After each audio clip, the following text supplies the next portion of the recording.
Joe Smith Jr. knocks out Andrzej Fonfara in the first round. Wow. I have to say I'm surprised, mainly because I've never actually watched Joe Smith Jr. before. In fact, I've never even heard of him before.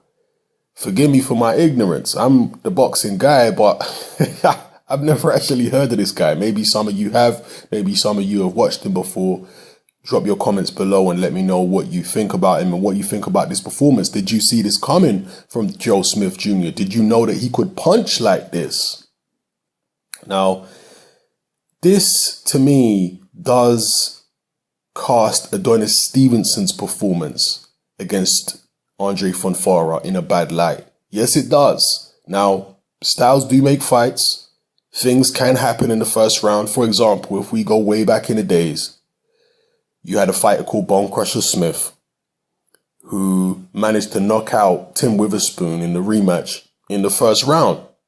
And that was the only time that Tim Witherspoon was ever stopped early.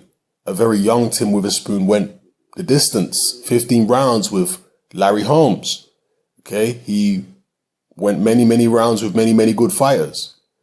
But Bone Crusher Smith was able to knock him out in the first round. There was some controversy later on. Later on in Tim Witherspoon's career, he claimed that he took a dive and threw the fight, etc., etc. But still, things like that do happen. You do get these anomalies where a fighter that's normally durable will get knocked out early by somebody you didn't expect them to get knocked out by. Perhaps that's the case here with Joe Smith Jr. But the reason why I say this reflects poorly on Adonis Stevenson's performance against Fonfara is because Joe Smith Jr. was able to hurt Fonfara far worse than Adonis Stevenson was in 12 rounds. Yes, Stevenson did drop Fonfara several times, but Fonfara was never out of it. He was stunned by Stevenson's shots, but he was never completely out of it. In the first round of this fight against Joe Smith Jr., the first right hand that Joe Smith Jr. landed, and Fonfara maybe did get a bit greedy. He landed a couple good shots of himself, landed a couple good shots of his own, particularly a left hook, which seemed to actually stun Joe Smith Jr. and back him up to the ropes. And then Fonfara, who normally stands up a bit tall, he was standing up tall, backed Joe Smith Jr. to the ropes, started unloading, and Joe Smith Jr. kept his head down, kept his chin down, hands up. He started punching with Fonfara and threw a right hand over the top, which connected perfectly on the side of Fonfara's jaw. Dropped him heavily. Fonfara got up and his legs were gone. I mean, he stumbled this way, stumbled that way, stumbled into the ropes. He was badly hurt. Way worse than Stevenson ever hurt him. And yeah, Joe Smith Jr. went in for the kill and got the job done. He's a big, strong, light heavyweight. That's one thing I can say from this particular fight, Joe Smith Jr. In tremendous condition, very big, very strong looking, looks bigger and stronger than Fonfara, really. Maybe not in terms of height, but body size, looks bigger and stronger than somebody like Cleverly. I did have a quick look at his record. Joe Smith Jr. has been stopped back in 2010 in the fourth round, I believe he was stopped. Haven't seen that fight. So yeah, again, forgive my ignorance about this guy, but maybe some of you can enlighten me about him. Will this guy be a potential threat to any of the top light heavyweights? Adonis Stevenson, Sergey Kovalev.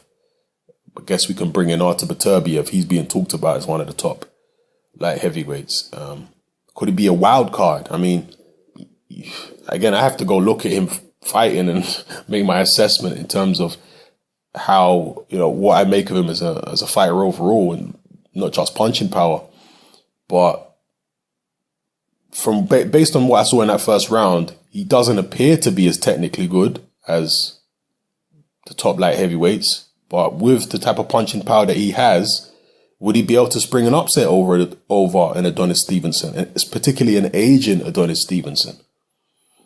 It may be about that time. I think Stevenson is due an impressive performance to stamp his authority on his particular section of the light heavyweight division, because my perception of it is that Stevenson's on his way out, and it's just going to take the right guy at the right time to get Stevenson. It might not even be somebody that's particularly well known.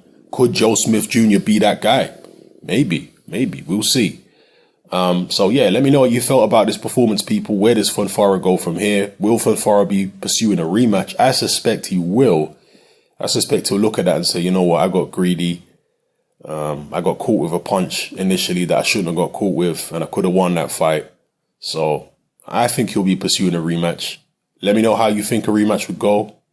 Let me know what you think Fonfara goes from here. Let me know what you think of Joe Smith Jr. Where does he go from here? What does he do? Who can he beat? Who should he fight next? I believe he's won the WBC, what is it, the International or whatever it is, or the silver belt from Fonfara. So that may put him in line for a fight against Adonis Stevenson. And this fight was on PBC, so, you know, we'll see how Stevenson gets on in his next fight, and then maybe they'll match him up with Joe Smith Jr. since they're not seemingly matching him up with Beterbiev or any of these other guys. We'll see. Anyway, drop your comments below, people. It's your boy Hatman. I'm out.